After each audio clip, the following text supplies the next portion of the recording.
Daily basis के 2 to 3 minute के आपके जो ब्यूटी केयर रूटीन होगा उसको आप अपने डेली बेसिस पे शामिल करके हमेशा के लिए अपनी स्किन को साफ़ सुथरा रखेंगे। उसमें फिर daily basis, weekly basis, 15 days basis और फिर मंथली बेसिस केयर आती है, वो आपको करनी होगी, ठीक है? According to your routine, according to your as.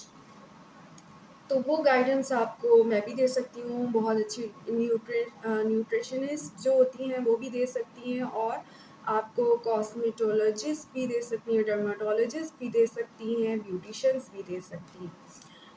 ये केयर आप किसी से भी ले सकते हैं, कंसल्टेंसी।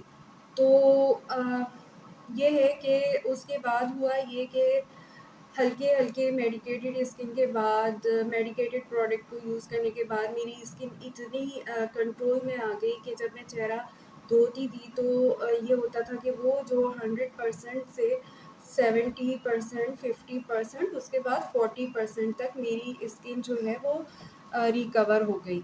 लेकिन क्योंकि वो कंप्लीटली इसलिए रिकवर नहीं हो पा रही थी कि मैं जॉब करती थी और मुझे मेकअप जो है वो यूज़ करना पड़ता था, क्योंकि मेरी स्किन इन्फेक्टेड थी।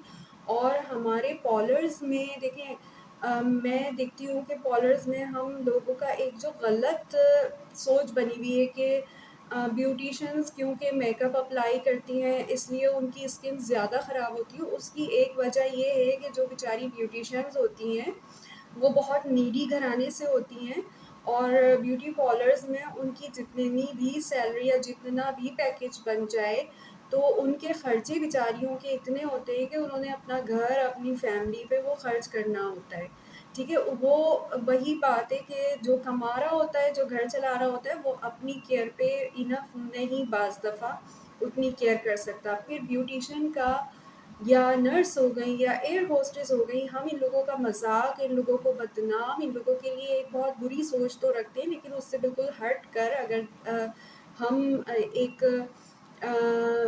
मुनसिफ़ाना सोच रखें तो उनका एक स्केड्यूल बहुत ही टफ़ होता है, ठीक है? ट्रैवलिंग से लेकर उनको बाज़ दफ़ा अच्छी जॉब्स करने के लिए बहुत दूर-दूर अच्छे बॉर्डर्स में जाकर काम करना पड़ता है ताकि उनको इनफ सैलरी पैकेज मिले और उनके खर्चे पूरे हो जाएँ, तो उनको ट्रैवलिंग बहुत ज़्यादा करनी पड़ती है। अक्सर कॉलर्स में ट्रैवलिंग नहीं दी जाती, बल्कि नहीं दी जाती। जहाँ पर दी जाती है वो 1% है, लेकिन उनके रूल्स और रेगुलेशन उनके इतने हैं कि जो बंदा नीडी होता है वो चाहता है कि उसका 1 रुपया भी ना कटे।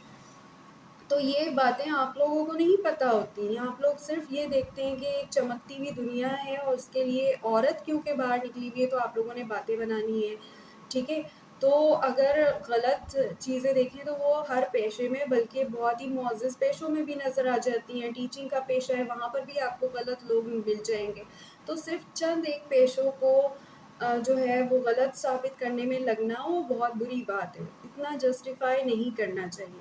तो ब्यूटिशियंस की स्किन इसलिए ख़राब होती है कि उनके बजट में ही नहीं आ रहा होता कि वो अपनी केयर करें, ठीक है? और साढ़े 10 घंटे की तो पार्लर की जॉब होती है आम तौर पर, अगर वो नॉर्मली ब्यूटिशियन है। अगर वो मैनेजमेंट पोस्ट पर है, तो उनकी जॉब बाज़ दफ़ा और ज़्यादा होती है, क्योंकि उनकी फिर रिस्पॉन्सिबिलिटीज़ और ज़्यादा होती हैं। उनको पार्लर्स भी खोलना होता है, उनको पार्लर बंद भी करना होता है। इट्स मीन कि उनको बाकी स्टाफ से पहले आना है और बाकी स्टाफ के बाद जाना है।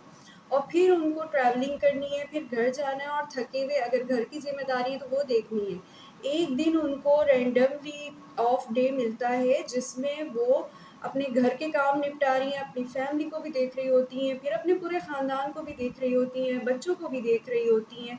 और बाज़ दफ़ा तो आप अगर अंदर ब्यूटिशियंस की ज़िंदगियों को देखेंगे तो ज़ाहिर है, मैंने एक लंबा अरसा जॉब की है, मैंने हर तरह की अपनी कोवर्कर्स देखी हैं और क्लाइंट्स भी देखी हैं कि जो वर्किंग वूमेन्स होती हैं, उनके क्या-क्या मसाइल होते हैं।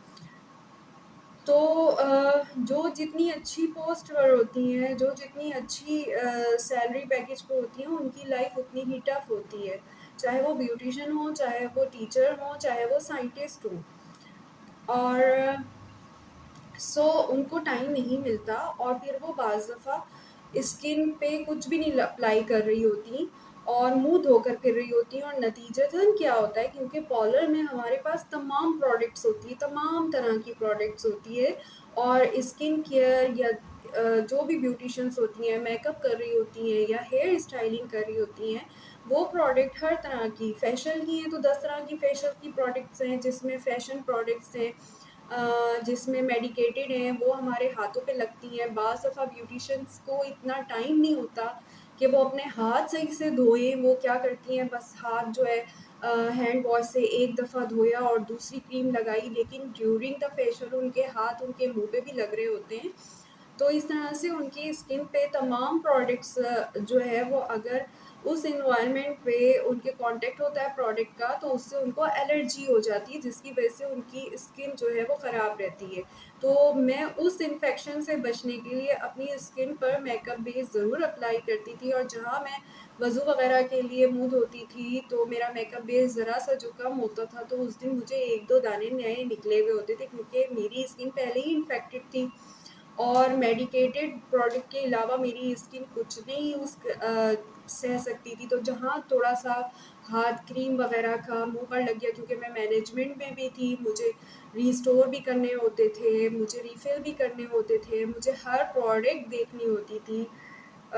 तो इसलिए मेरी ज़िम्मेदारियाँ, मैं रिसेप्शन पे भी रही, तो रिसेप्शन के साथ मैंने मैनेजमेंट भी देखी, फिर मेरे क्लाइंट होते थे स्किन के, तो उनको भी मैं हैंडल करती थी। उसके बाद फिर जो ब्यूटिशियन जो है वो बाज़ दफ़ा हेडल्स मचा देती हैं, उनसे गलतियाँ हो जाती हैं, कोई क्लाइंट क्रैश हो जाते हैं उन पर, तो उनको भी हैंडल करती थी और उसके साथ फिर मैं रिसेप्शन पे भी क्लाइंट देखती थी, फिर मैं मेकअप भी करती थी, मैं हेयर स्टाइलिंग भी करती थी। तो ये तमाम ज़िम्मेदारियों के बाद मैं ये करती थी कि अगर मेरा हाथ जो है वो मेरे चेहरे पे लग जाता था, ऑब्वियसली जब मैं स्किन पे जाती थी तो जो फैशन प्रोडक्ट होती थी वो मेरे हाथ पे लगती थी, तो मेकअप होता था तो एक लेयर होती थी, तो कम नुकसान होता था उन प्रोडक्ट्स का।